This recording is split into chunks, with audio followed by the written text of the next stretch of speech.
2학년 아이의 아버님께서 아이가 독서를 그렇게 즐기지 않는다는 고민을 한참 이야기를 하셨어요. 저는 이것을 딱 보는 순간, 왜 안 읽는지 알겠다 라고 판단을 했습니다. 그게 뭐였을까요? 궁금하시면 끝까지 꼭 들어주세요.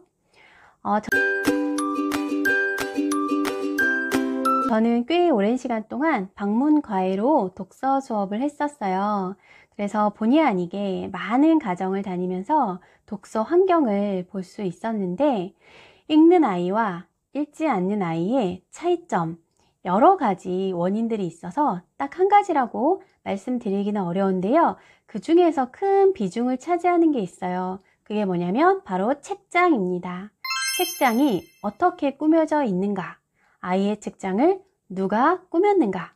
제가 방금 사례에서 말씀드린 아이의 경우에는 초등학교 2학년이었는데 2학년이기 때문에 사실은 읽기가 어느 정도 능숙해지고 있는지도 좀 살펴는 봐야 되겠지만, 일단 그 아이의 책장에는 2학년 또래 아이들이 읽을 만한 책이 별로 보이지 않았어요. 한눈에 딱 봐도.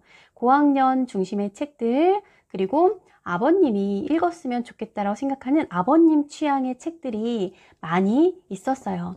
아이는 읽고 싶어도 어떤 책을 골라 읽을 줄 모르니까 잘 읽을 수가 없었겠죠. 아버님께서는 책을 아이에게 많이 투자하고 있다라는 것을 강조를 하셨지만, 아이 입장에서 그 책이 본인에게 지금 맞지 않는 책이면 의미가 없는 거거든요. 자, 책을 고를 때는 두 가지 정말 중요한 게, 읽기 수준도 있겠지만 동기가 정말 중요하거든요. 아이가 그 책을 읽고 싶어 하는가, 이게 책을 읽을 때 정말 중요한 부분인데, 그 두 가지를 충족하는 책들이 없다면 당연히 읽을 수가 없는 거겠죠. 자, 그래서 오늘은 책장에 대한 이야기를 해 보겠습니다. 자, 결론은요. 책장은 아이가 꾸미는 것이다. 왜냐하면 아이의 세계가 만들어지는 곳이 아이의 책장이니까요.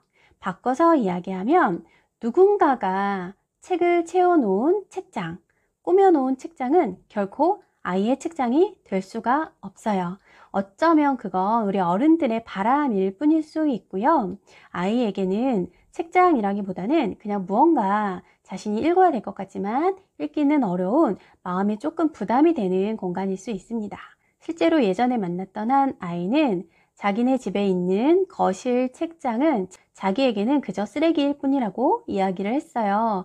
왜 그런가? 라고 제가 물어봤더니 자기는 거기 있는 책들을 별로 읽을 생각이 없고 읽고 싶지도 않다. 자기가 좋아하는 책은 침대 머리맡에 차곡차곡 모으고 있다. 내가 읽다가 재미없어지거나 이 책 별로다 라고 생각하는 책은 거실 책장에 슬쩍 가서 꽂아 놓는다. 거기는 나에게는 쓰레기장이니까 라고 실제로 이야기를 해서 저도 살짝 충격을 받았고, 그 이야기를 전해 들으신 어머님도 충격을 받으시고 책장 정리를 하셨습니다. 그래서 우리 아이와 책을 좀 읽어보겠다 라고 마음 먹으셨거나, 아니면 책을 왜 안 읽을까 라고 고민되신다면 책장을 한번 꼭 살펴보시기를 부탁드릴게요. 자, 제가 책장 정리하는 법을 알려드리겠습니다. 자, 첫 번째는요. 우선 1년에서 2년 이상 안 읽는 책은 정리를 다 하시는 게 좋아요. 제가 예전에 부모님들께 설문조사를 한 적이 있었는데 많은 분들이 답변하시기를 못 버리는 이유로 언젠가는 읽을 것 같아서 라고 답을 하셨거든요. 그런데 1년에서 2년 정도 안 읽었으면 그 이후로도 읽을 가능성은 없다고 보시면 됩니다. 오히려 책장을 싹 비우시고 가벼운 마음으로 다시 시작하는 게 아이의 독서 정서에 더 좋을 수 있습니다. 자, 두 번째는요. 책장은 아이의 키높이만큼 같이 자랐으면 좋겠어요.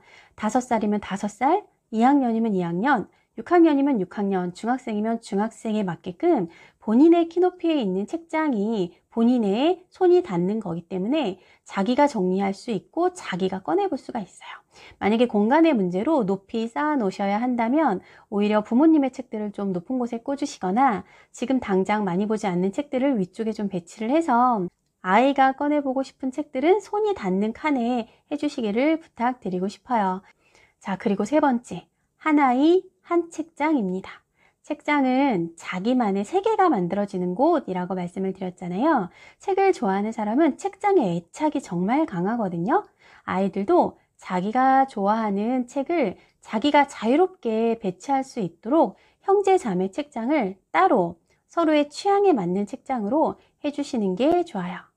자, 네 번째. 그럼 이제 책장을 꾸며가야 되잖아요. 책장 분류하는 기준, 꾸미는 기준. 요즘은 책장이 한 칸 한 칸 정사각 크기의 책장들이 많이 있잖아요. 아이 나름대로 자신의 감정에 따라서 뭐 행복할 때 읽는 책, 즐거워지고 싶을 때 읽는 책, 읽으면 조금 슬픈 책 이런 식으로 구분해도 좋고요. 좋아하는 작가별로 구분해도 좋고요. 좋아하는 시리즈가 있으면 시리즈별로 구분해도 좋고요. 지금은 내가 안 읽지만 나중에 읽고 싶은 책 따로 모아두어도 좋고요. 이런 식으로 자기만의 기준으로 책장을 정리해도 좋다라는 걸 아이들에게 꼭 알려주시면 좋겠어요. 책을 읽는 사람은 책장을 꾸미는 것도 책을 읽는 행위에 들어갈 수 있어요. 우리 가족이 모두 좋아하는 책, 형제자매 오누이 책장을 따로 하셨는데 서로가 좋아하는, 같이 좋아하는 책들이 있을 수 있잖아요. 그런 거 공동 책장에 같이 두시면 어떨까 합니다. 그리고요, 6개월에 한 번에서 1년에 한 번 정도는 같이 책장을 좀 정리하시면 좋겠어요. 우리 아이들은 해가 다르게 커가잖아요. 그러면 책을 배치하고 싶은 기준이 달라질 수도 있고요. 키가 커가면서 그 기준에 따라서 다시 배치하고 싶을 수도 있어요. 그래서 6개월에서 1년 정도 방학을 활용해서 한번 정리해 보시면 어떨까 부탁을 드리고 싶어요. 자, 제가 1년에서 2년 이상 안 본 책은 정리하시는 게 좋다고 말씀을 드렸잖아요. 근데 아무리 생각해도 내가 너무 아깝다. 이건 도저히 내가 팔 수가 없다. 팔아도 얼마 못 받을 것 같다. 이런 책들도 있죠. 그런 경우에는요. 먼저 그러면 처분하시기 전에 먼저 책장 회전을 해보시는 것도 좋아요. 책장에 있는 책을 순서를 다 바꿔서 완전히 새롭게 배치를 하는 거예요. 예전에 저의 권유를 받으신 어머님께서 책을 정리하시려고 안 보는 책을 현관 앞에 쫙 쌓아 놓으셨어요. 그런데 아이가 학교 갔다 오면서 엄마 책 샀어요? 하면서 그 책을 그때부터 재밌게 보더라는 약간 오픈 이야기가 있어요. 아이가 새 책인 줄 알았던 거예요. 책장에만 꽂혀 있어서 펴보지도 않았던 책이었던 거죠. 그래서 많이 아까우시면 일단 한번 책장 회전해서 아이의 반응을 좀 보신 다음에 그래도 보지 않는다 하면 처분하시면 좋겠습니다. 자, 제가 지금 드린 말씀을 종합해 보면 가족 구성원별로 한 사람 한 책장이 있어야 되고요. 그 책장은 본인이 꾸며가는 거고요.